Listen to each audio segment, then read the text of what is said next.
Gretchen Spears. For those of you who have seen the other video I had just previously posted on the same subject, I decided to delete it because I had named the same church twice and it just seemed to ramble on.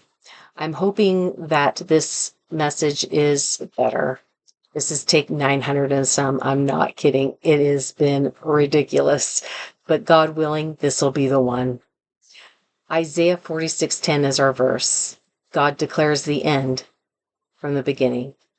I believe we are in the end of time, and the end of time, according to Isaiah 46:10, was declared from the very beginning. So you look to the very beginning.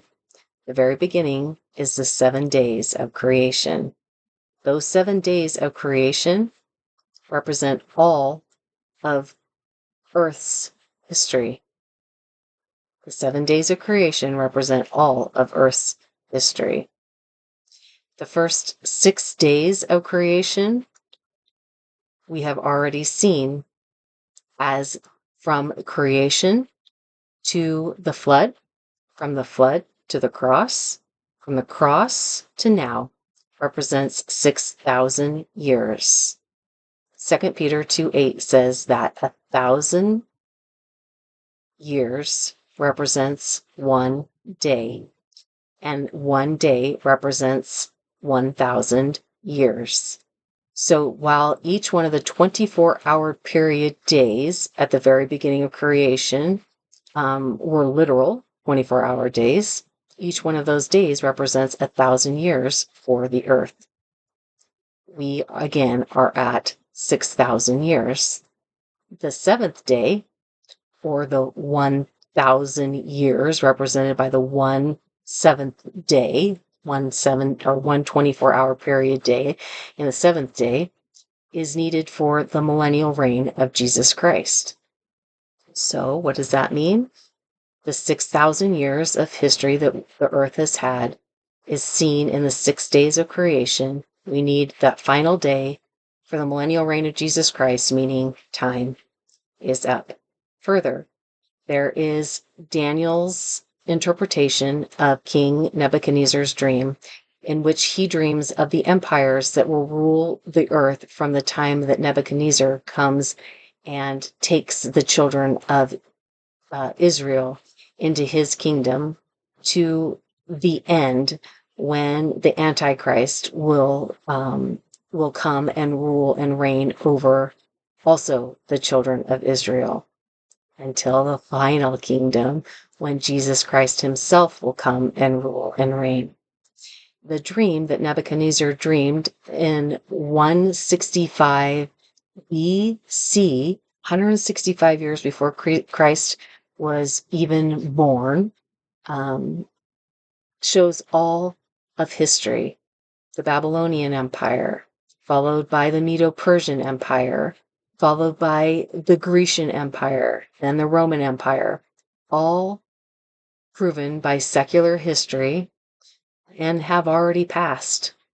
The final empire is the revived Roman Empire, which will come, which the scriptures speak of iron mixed with clay, the feet of the statue that Nebuchadnezzar dreams of.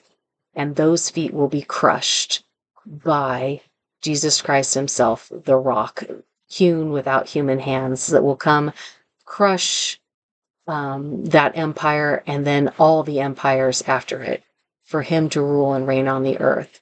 What does it mean that all these empires are past and that there's only one empire left, minus Jesus Christ?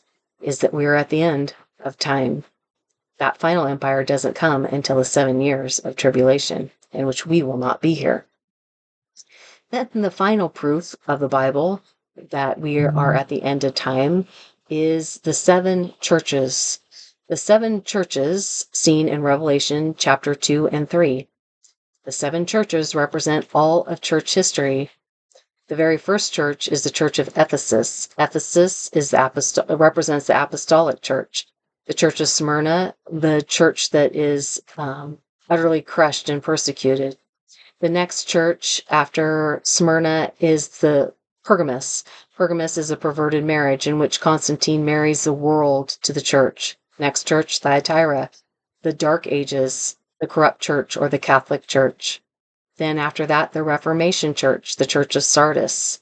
After Church of Sardis is the Church of Philadelphia.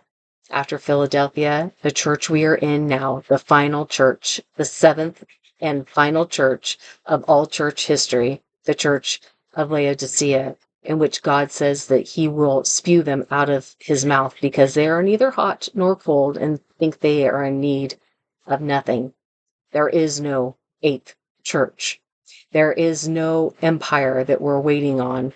There is no eighth day, biblically proving we are at the end of time. So what does that mean for you and I? We have moments left. Get the gospel out. Redeeming the time, for the days are evil. Let's redeem it.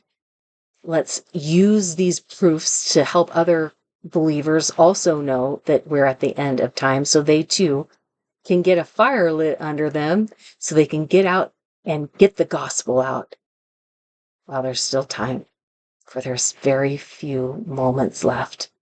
God bless you.